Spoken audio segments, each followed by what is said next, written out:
opinions are what Christianity is based on. Unpopular opinion. Popular fact. No, I'm with it. You just don't hear it often. Well, it's not an opinion, it's a fact. You look But at if you tell that to someone who's like conservative, they'll be like, no. because they don't like looking at facts. I know. All right. We're getting in more trouble. We shut up about that. Let's do, I want to do one more example with you guys, and then I want to show you some stuff from some studies online, show you that this stuff is actually out there in the wild.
All right.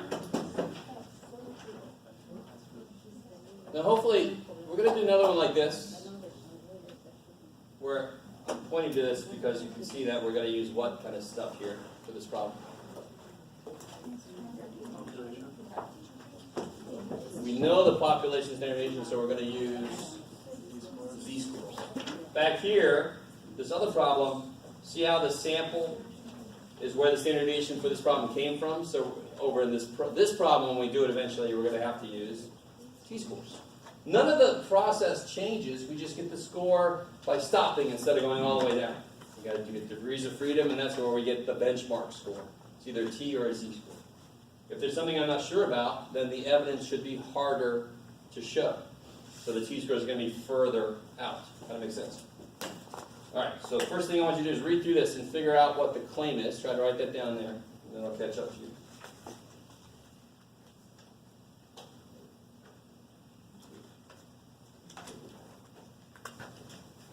When you write it down, try to write it in Mathish, not in English.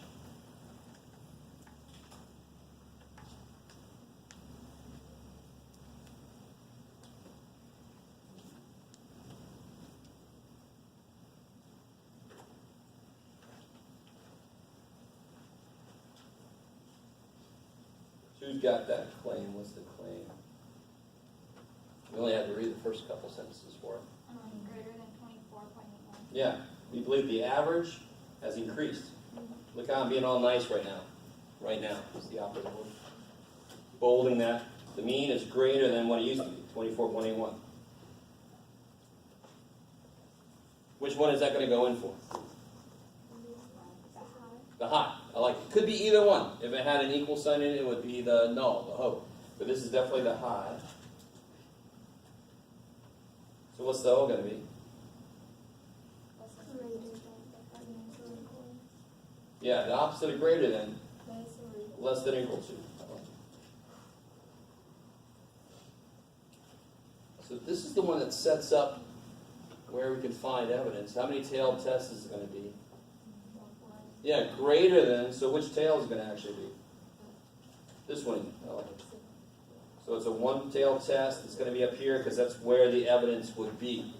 Okay, so go over how you tell if it's one or two tails. So we haven't done a problem yet. That would be, so the one on the back, I think, yeah. See how this one says stay the same? What's the opposite of stay the same? Changed. And what does changed mean? Up or down? Right. That would have been two-tailed. So the one in the back is going to be two-tailed. This one's got a direction to it.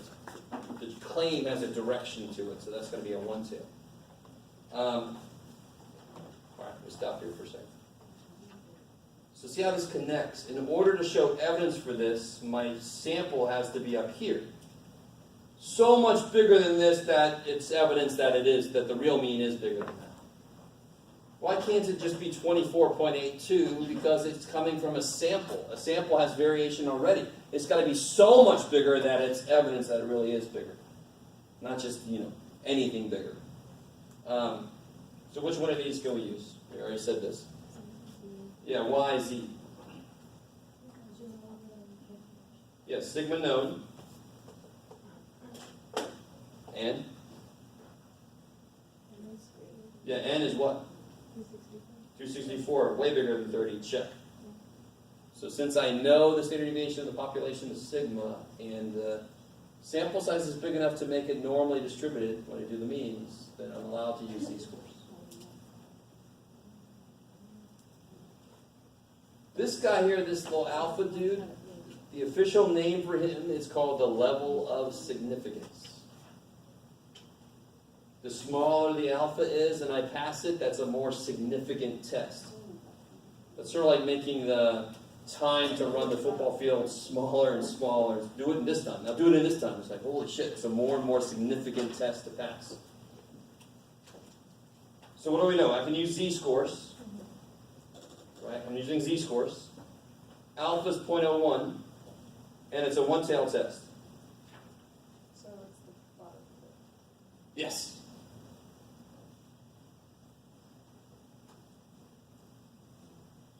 And so what's that going to be again? 2.36. Yeah, 2.36. Just happens to be the same because the alpha is the same. I change the alpha or I change the number of tails. Could be any of those Z-scores on that chart.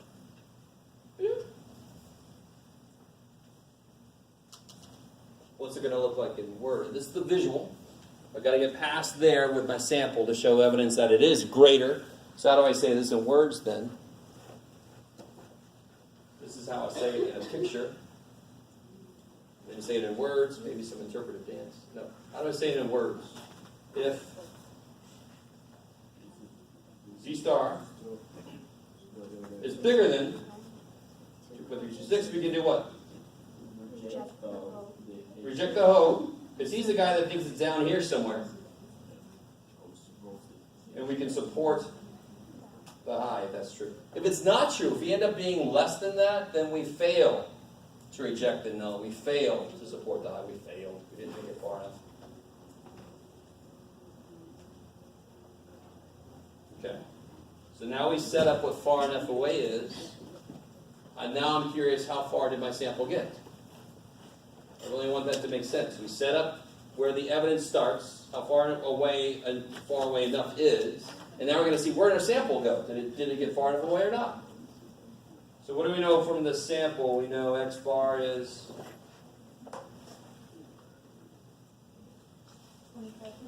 25.29. We know sigma in general is. Can you move it up a little bit? Sorry? Thanks.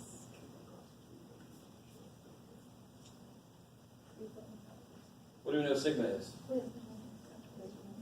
3.15. N is 264. And we always change the standard deviation from individual to groups. So it'll be 3.15 divided by the square root of 264. Whatever the heck that is.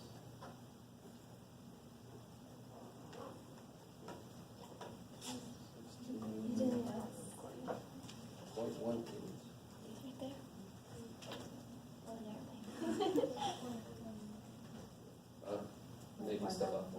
What is it? 0.194? I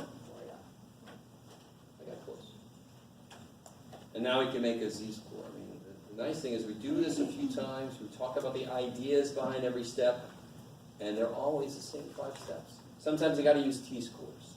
We're going to eventually have to talk about what if it's a claim about a percentage. Can't use the same Z-scores because I'm not going to have X bar and all that kind of crap. But the steps don't change. So to make the Z star, I take my data, always my data first, minus the supposed middle, 24.81, trying to be a minus sign, by the way. Make this bigger. Divided by the new standard deviation.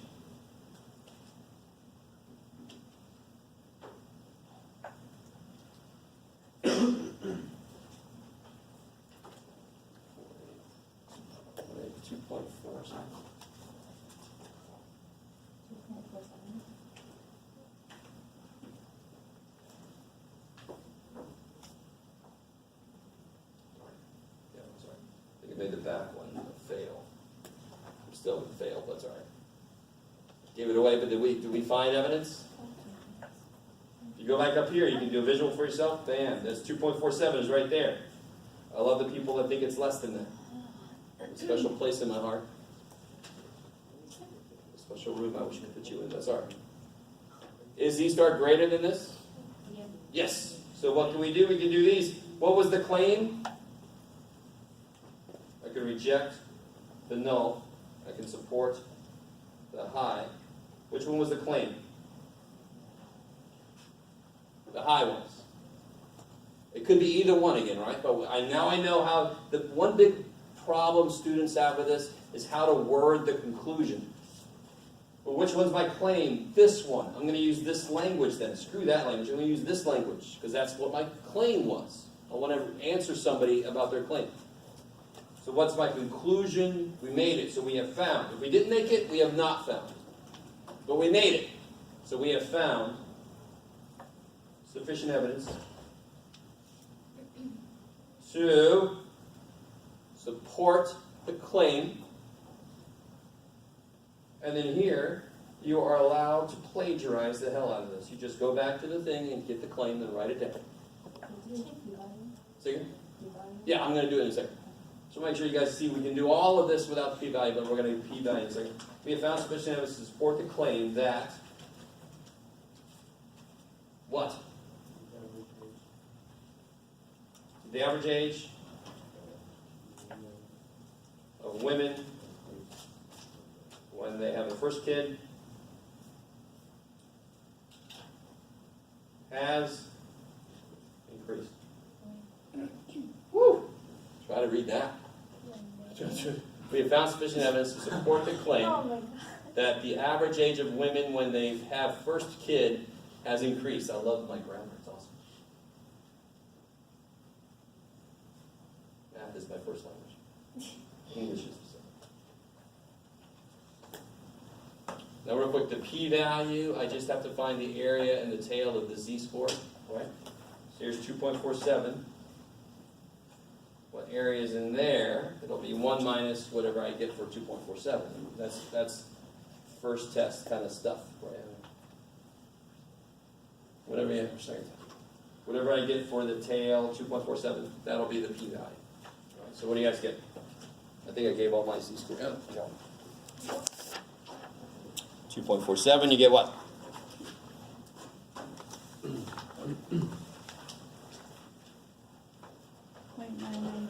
9932, so 1 minus that.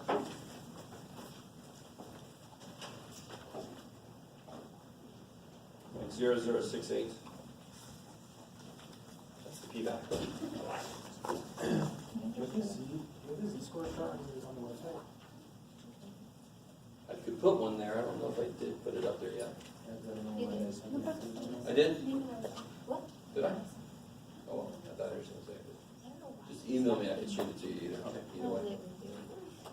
All right, real quick. I want to show you guys something real quick. Whoa. Here's something about, this is depressing. Guys, how artificial sweeteners affect, guys, the probability of like diabetes onset, stuff like that. So study here. I want to point out a couple things. Notice here where they talk about p less than 0.05. So nowhere in a journal or some kind of a study in a magazine or something are they going to reference alpha. Nowhere. Alpha is sort of like our gut feeling about what enough evidence is. They're going to report the p-value.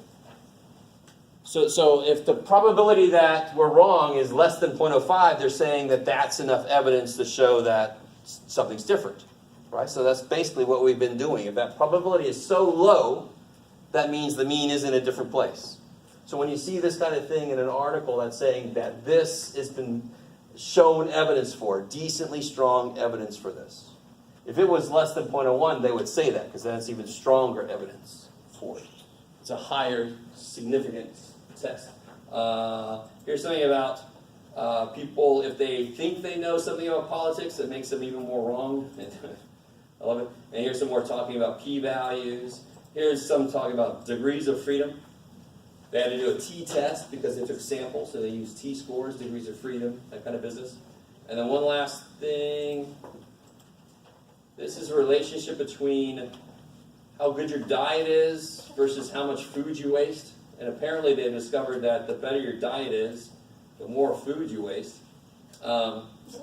That seems true. And you're like, not for me. And this is, of course, an average people. I always hate when you have a politician talk about, I know this one woman from Nebraska. Like, that's great. That's one person. That doesn't prove a damn thing. So I'm going to stop doing that. This one lady likes it. Goes, all right, that's great.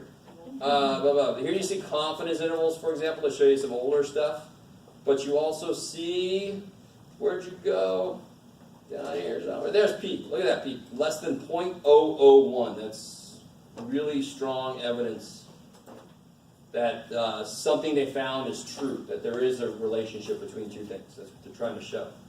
There's a relationship between diet quality and food waste, stuff like that. All right. I think that's enough for today. We'll do that other side next. We're going to continue with stuff. Don't forget the quiz Monday, Chapter 8, confidence intervals. You already got the top one? Yeah.